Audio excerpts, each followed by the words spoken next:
Un feliz sábado para cada uno de ustedes, queridos hermanos y amigos, que nos podemos ver en esta mañana de día sábado. Quisiera en esta mañana, antes de comenzar la lectura o el pensamiento que queremos compartir, tener una oración por cada uno de ustedes, especialmente para poder tener la concentración en estudiar la palabra del Señor. Curven sus cabezas en donde estén. Padre nuestro que estás en los cielos, gracias Señor, porque tú eres bueno y tu misericordia nos alcanza. En esta mañana estamos tan agradecidos porque tú, Señor, nos cuidas, nos proteges, a pesar de las dificultades que hoy tenemos y que nos presenta este mundo. Sabemos de que finalmente tú y tu Hijo van a salir victoriosos. Gracias, Padre. Te alabamos y te glorificamos en el nombre precioso de Cristo Jesús. Amén. Qué bueno compartir esta mañana con ustedes. Qué bueno saber de que podemos a través de las pantallas poder comunicarnos y poder compartir algunas preciosas gemas que el Señor tiene para cada uno de nosotros. Déjame en esta mañana compartir un par de historias bíblicas para que podamos ir juntos meditando acerca de la palabra del Señor. La historia que te quiero contar, la primera de ellas, se trata de Jesús. Siempre Jesús es el personaje principal de todas las historias. Jesús iba caminando, tal vez ya saliendo de Jericó, por esas calles polvorientas del Medio Oriente,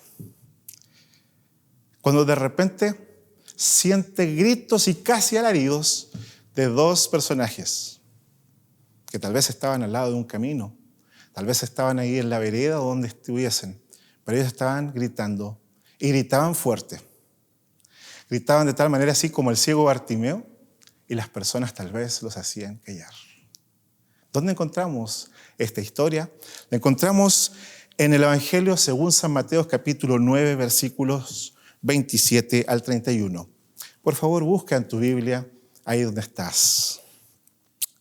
El capítulo 9, versículo 27 dice así: pasando Jesús de allí, le seguían dos ciegos dando voces y diciendo: ten misericordia de nosotros, Hijo de David. Y llegando a la casa, vinieron a él los ciegos. Y Jesús les dijo: ¿creéis que puedo hacer esto? Ellos dijeron: sí, Señor. Seguimos leyendo, versículo 29. Entonces dice que el Señor le tocó los ojos, diciendo: conforme a vuestra fe os sea hecho. Y dice que ellos, o sus ojos, fueron abiertos. Y Jesús se encargó, según lo que dice acá las Sagradas Escrituras, rigurosamente diciendo: mirad que nadie lo sepa. Pero salidos ellos, divulgaron la fama de él por toda aquella tierra. ¿Cómo no iban a estar contentos? Una vida completamente en oscuridad y ahora podían ver. Pero es importante destacar algunas cosas. Es importante decir, por ejemplo, que ellos pedían misericordia, ellos pedían compasión. Y hay una pregunta que podemos ver e interpretar en esta lectura que acabamos de tener. Jesús les hace una pregunta y les dice: ¿qué quieren que yo haga por ustedes? ¿Qué quieren que yo haga por ustedes? Y tal vez es una pregunta innecesaria, porque los ciegos estaban ahí. Los ciegos estaban y era evidente el problema que ellos tenían. Y uno llega a pensar, bueno, ¿por qué el Señor hizo esta pregunta? Era evidente, ellos querían recuperar la vista. Tal vez estas personas que tienen necesidades especiales, como son los ciegos, como son los paralíticos, sufren tanto que nosotros ni imaginamos qué es lo que pueda estar sucediendo. Pero Él la hace con un propósito. Él quería conocer qué es lo que había en el corazón de ellos. Él quería saber si realmente ellos tenían claro qué es lo que necesitaban para su vida. Y los ciegos responden atinadamente. Ellos inmediatamente se focalizan en su problema y en la situación por la cual ellos estaban viviendo. Queremos la vista. Queremos recibir nuevamente la posibilidad de ver. Tal vez hasta aquí el milagro está perfecto. Dios nuevamente resuelve el problema de dos personas. Pero fíjese que si nos ponemos a pensar, estos hombres, como ya dije anteriormente, tenían claro qué es lo que ellos querían cuando el Señor les preguntó algo. Póngase a pensar. ¿Qué hubiese pasado? ¿Qué hubiese sucedido si estos hombres se hubiesen ido con otro tipo de solicitudes y no necesariamente para resolver su problema personal que ellos tenían? Tal vez una solución un poco más rápida, ¿no? Un poco más simple. Imaginemos. Tal vez ellos conocían que Jesús era hijo de un carpintero, tal vez conocían que Jesús inclusive había hecho muebles con su papá. Interesante. ¿Qué hubiese pasado si ellos, en vez de pedir que hubiesen sido recobrados sus nervios ópticos, hubiesen pedido un bastón para ciegos? No, con eso nos conformamos. Señor, tal vez tú podrías simplemente darnos un bastón a cada uno y con eso solucionamos nuestra dificultad. Pero estos hombres tenían claro que estaban frente al creador del universo y al creador de los nervios ópticos, aquel que había hecho todos los milagros de la vida. Yo me pregunto esta mañana, ¿cuántas veces el Señor nos ha preguntado a nosotros, ¿qué quieres que yo haga por ti? Y tal vez porque no teníamos claro, tal vez por una falsa humildad, tal vez por diversas situaciones, nosotros hemos perdido algunas oportunidades claras y concretas. Si cuando llega la pregunta de Dios y tú no estás preparado para hacer el pedido a Dios, tal vez te pases el resto de tu vida con un bastón, siendo que puedes recuperar la vista espiritual. Muchas veces esto lo hacemos infelizmente por torpeza espiritual.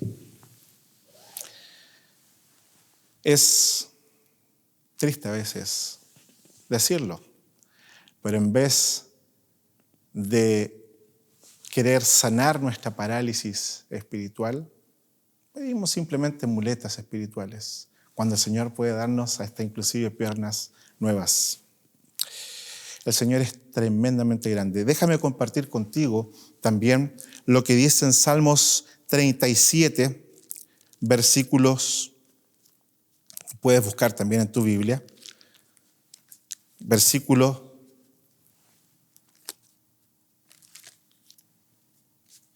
4. La palabra del Señor dice así: deleítate a sí mismo en Jehová. Piensa lo que estoy diciendo.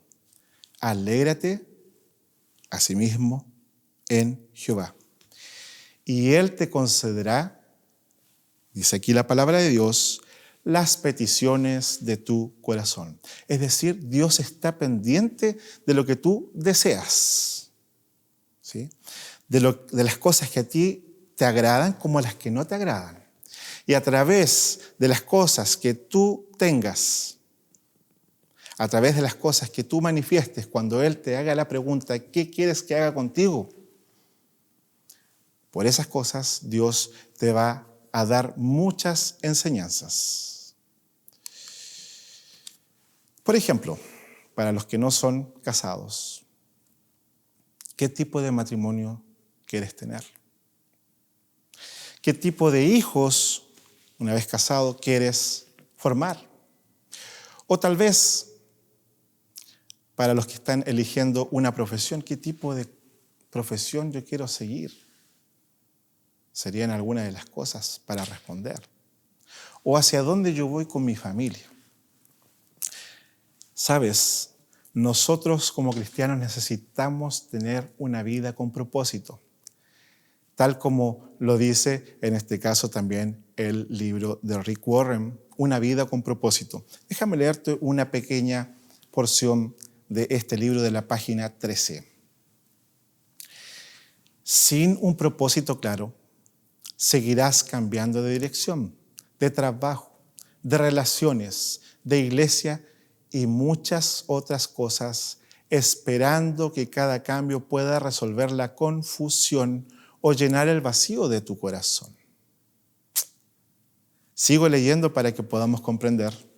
Piensas, esta vez quizás sea diferente. Esta vez quizás sea diferente. Pero eso no resuelve tu verdadero problema. Es decir, la carencia de enfoque o propósito es lo que nos lleva a quedar por ahí tal vez en un lado o sin esperanza.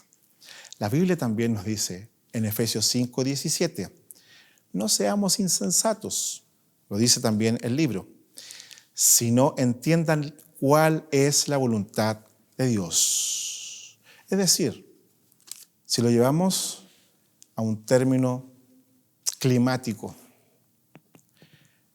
nosotros no debemos vivir en neblinas. Debemos tener la claridad que es lo que queremos que Dios nos responda y nos ayude. Varios años antes de esta historia y del encuentro de Jesús con estos dos cieguitos que fueron sanados por su gracia, nos encontramos con un relato que también está en las Sagradas Escrituras y que lo podemos encontrar también en Segunda de Reyes, capítulo 4, versículos 1 al 7. Déjame leer para ir avanzando en los minutos que nos quedan. Una mujer, Segunda de Reyes, capítulo 4, dice así, una mujer de las mujeres de los hijos de los profetas clamó a Eliseo. Eliseo era el profeta, el siervo de Dios, era la voz de Dios en ese momento para el pueblo que estaba y los hijos de Dios de ese momento. Diciendo, tu siervo mi marido ha muerto, y tú sabes que tu siervo era temeroso de Jehová, y ha venido el acreedor para tomarse 2 hijos míos por siervos. Y Eliseo le dijo, ¿qué te haré yo? Declárame qué tienes en tu casa. Y ella dijo, tu sierva ninguna cosa tiene en casa, sino una vasija de aceite. Paro por ahí en estos momentos. La misma pregunta que fue hecha a los ciegos. Ahora Eliseo le hace a esta pobre mujer. ¿Quién era esta pobre mujer? Era esposa, dice acá, de un hombre fiel a Dios, temerosa de Dios. Fíjate que ella estaba viviendo una situación límite. Pero nuevamente, a través del profeta Eliseo, el Señor le hace la pregunta, ¿qué quieres que haga contigo? Y es interesante porque esta mujer responde a la otra pregunta que le hacen, ¿qué tienes en casa? estoy vacía, no tengo nada. Solo tengo una vasija con aceite de oliva. Ya para ir finalizando, déjame complementar esta lectura con lo siguiente.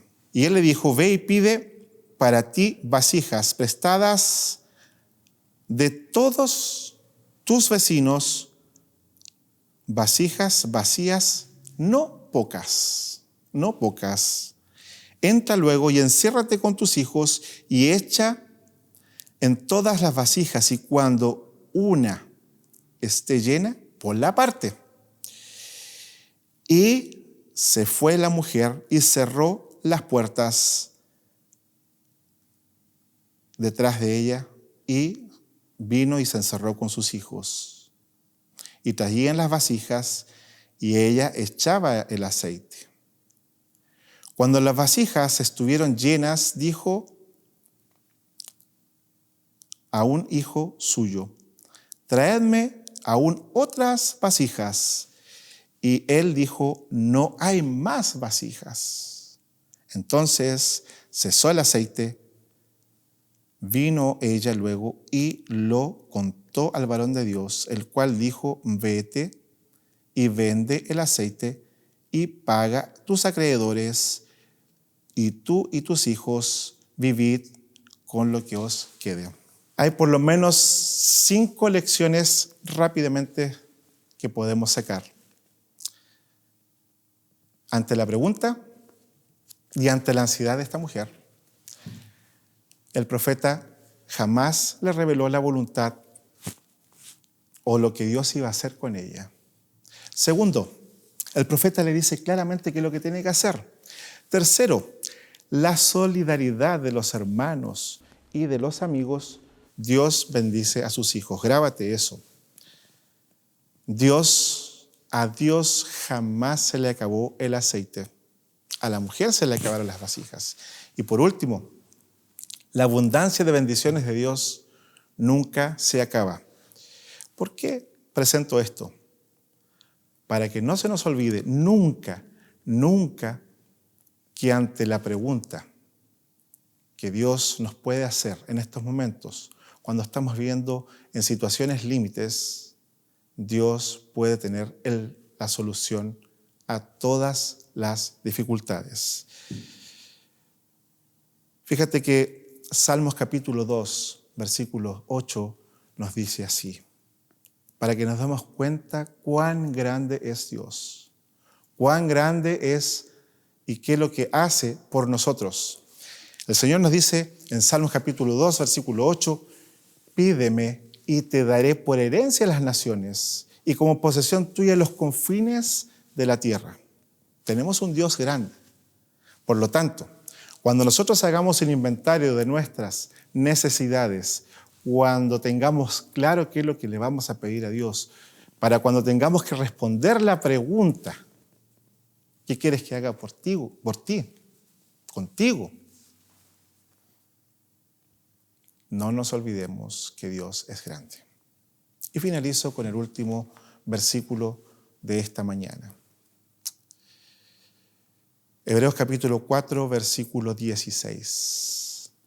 Por tanto, dice la palabra de Dios, por tanto, acerquémonos con confianza al trono de la gracia para que recibamos misericordia y hallemos gracia para la ayuda oportuna.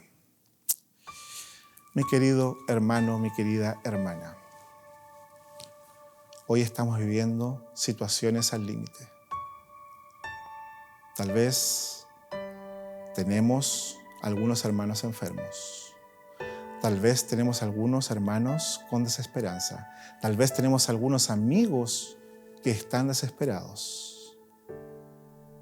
Pero Dios está todavía al control. Dios todavía está dirigiendo nuestra vida. No nos olvidemos de hacer un inventario de nuestras necesidades, pero que sean necesidades grandes, porque Dios es grande.